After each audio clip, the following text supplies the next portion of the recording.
Nikolas Cruz thinks he'll walk free one day. Prosecutors aim to sentence him to death. As his case moves through the legal system, he spends his days in jail. Here's what Cruz's life is like behind bars. On February 14, 2018, Nikolas Cruz killed 17 people and wounded several others at Marjorie Stoneman Douglas High School in Parkland, Florida. Then 19, Cruz attempted to flee but was found a few miles away from the school and arrested. In 2021, Cruz pled guilty to 17 counts of murder and 17 counts of attempted murder. At the time, he apologized to the court. Prosecutors want to sentence Cruz to death, while his attorneys want a life sentence without the possibility of parole. Cruz's fate will be decided by a jury by the end of 2022.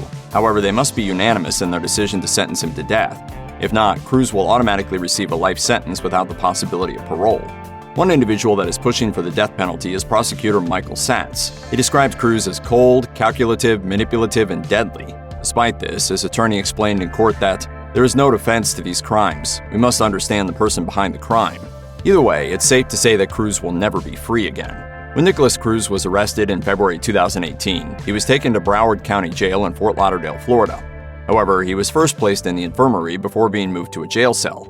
The publication notes that due to the shooting's notoriety, Cruz was isolated from other prisoners. In the days after the massacre, deputies observed that he was calm and composed. However, it did seem that Cruz was not sleeping and often stared at the ceiling or into space. 9 months after his arrest, Cruz was involved in an altercation with a guard named Sergeant Raymond Beltran. The attack was actually recorded by surveillance cameras. Tony Montalto, a parent who lost their daughter in the Parkland shooting, stated, "The accused murderer who took our children's lives is clearly violent and took that out on a guard. He needs to face the justice system for that." According to AP News, the scuffle began when Beltran told Cruz to stop dragging his feet. Cruz then flipped him off and charged at him. Beltran was able to push Cruz to the floor to handcuff and place him back into his cell. Cruz is now facing an additional 15-year sentence if he is convicted of criminal battery of a law enforcement officer. CBS News states that Cruz pled guilty to the charge in October 2021. Fox News reports that prosecutors want to use Nikolas Cruz's battery conviction as another reason to execute him. Despite facing the possibility of capital punishment, the New York Post writes that the 23-year-old believes that he will one day walk free. Wesley Center, a counselor that was hired by his defense team, said that Cruz believes his life's purpose was to be helping others. Center explained that Cruz made this realization while in jail, and he hopes he can accomplish this goal once he leaves prison. Fox 13 points out that this will never happen. However, this could provide the defense with proof that Cruz has mental health issues and therefore does not deserve to die.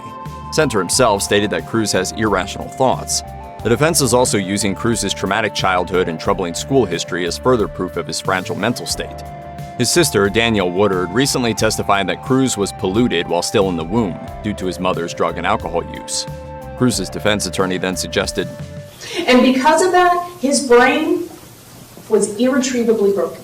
That being said, the New York Post states that Cruz drew a series of horrific sketches that depict shootings, Satan, and more while in jail. Cruz also wrote the number 666 on the wall with his blood, as well as the phrase, "I do not want life, please help me go to death row." As a result, Cruz is now on suicide watch in the midst of his sentencing trial.